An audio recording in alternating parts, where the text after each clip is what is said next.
Through the destruction in Brookport and neighboring Unionville shines the resiliency of this community. These people, they've lost everything. They have absolutely nothing.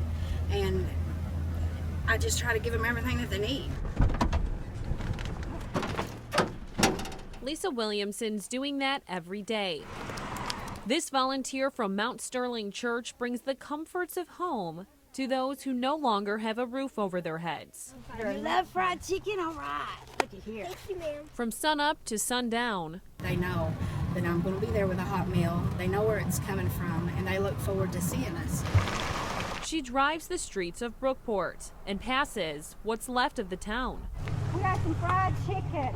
You got fried chicken. delivering 3 meals a day to survivors. Here's some silverware. Ladies, y'all don't know how much we appreciate all this. When you're digging this stuff all day long and you're hungry and you got a warm belly and gets you going again, and yeah, it helps out a lot. And this will have to be delivered pretty quick because it's hot food. Food, cleaning supplies, they share it all. They was in tears when I pulled up with them. It's just humbling to see somebody who has absolutely nothing be so thankful over a rake. Sometimes there are no words.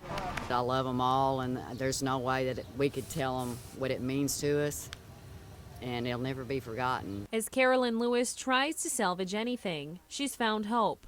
It's amazing how much help we've had here. It's just overwhelming.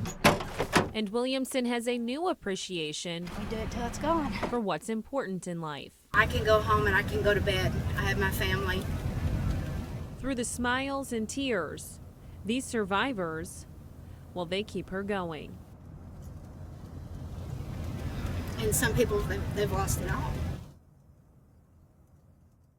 I watched the news the day before, and they give you the heads up on it, and I mean, you just don't take these things seriously like it won't happen to me, but I see it does. Jason Jones stood in the middle of his decimated home Tuesday. He says tornado sirens started going off quite a while before the twister touched down in Brookport. So I come outside and I looked around the neighborhood, and pretty much everybody had cleared out. Jones's family told him to leave his trailer as the alarm sounded. At first, he ignored them. And it went off several times throughout the day. Many survivors took cover Sunday in secure homes away from these trailers after they heard the storm warnings.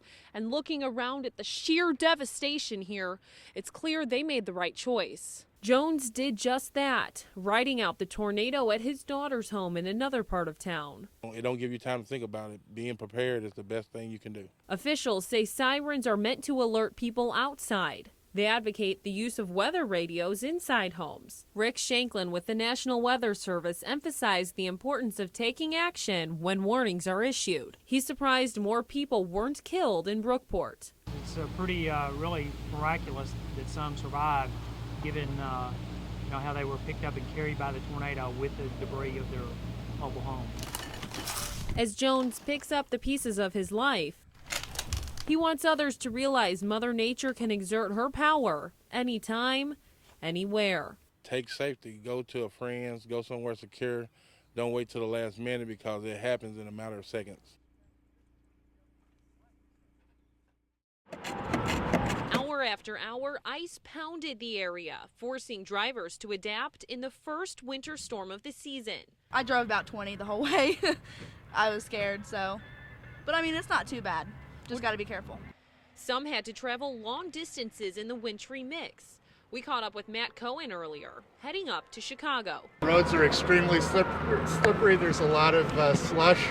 There's ice on the sides of the roads, and there's a lot of slush that's getting splashed up by passing trucks. The storm seems to be keeping a lot of people off of the roads, but IDOT trucks were out in full force all day long to keep up with the precipitation. The overnight crew took to the roads at 7 Thursday night, fresh for a 12-hour shift. I've seen one van up in the woods and another minivan off the side of the road. But other than that, it's been everybody's being real safe. While IDOT works to prevent those incidents, some venture out despite the storm. We knew the weather was going to be bad, but we're hunters, so got to be used to it. Tom Kashinka won't let the freezing temperatures or ice stop him. I got lots of layers. Lots of layers and lots of good hunting gear. Courtney Taylor lives in Marion. She plans to stay over at work at Parkway Manor for a couple of days to avoid the roads. I got all my little canned goods and everything, so. You really are prepared. Yes, I am. Taylor was in a bad accident last winter and warns drivers to take hazardous road conditions seriously. I thought that, and it's very serious no matter what, and you could get easily hurt by the littlest things. I just had to tape the windows up. Windows shattered, tires slashed for seemingly no reason. I wouldn't want that on my conscience. 4 vehicles in the El Dorado Middle School, all crime scenes last Thursday night. They were just randomly just going around breaking people's windows, and they weren't taking any time to get inside the vehicles. They weren't looking for stuff. Police say this surveillance video shows suspect Jordan Dunning throwing 2 large stones, ruining the school's front window, before Dunning stumbles down the stairs. Investigators don't think he acted alone. He was the one that we know for a fact who was doing the smashing. Senseless destruction, unusual for the area. But that doesn't make things any easier for victims. Tamara Sparks' daughter is one of them. Her car was vandalized. I don't know what would possess anybody to do that to somebody's car. Jennifer Baker is another victim. She usually keeps her car parked outside and tries to take precautions. I've always been very careful while not keeping things in my car so no one would look in and see that there was something there. She still got hit. Well, I guess I was angry at first and wondering what was going on. Bob Street witnessed the crimes. I looked out my window. There's a man here with a crowbar busting out her window. Then he went over here and busted out. I watched it and busted out this one, car, red car. Apparently random criminal acts still rattle the community. It's not right that you can't leave your car sitting without it being damaged. You know, everybody doesn't have insurance or they don't have a lot of money to replace it.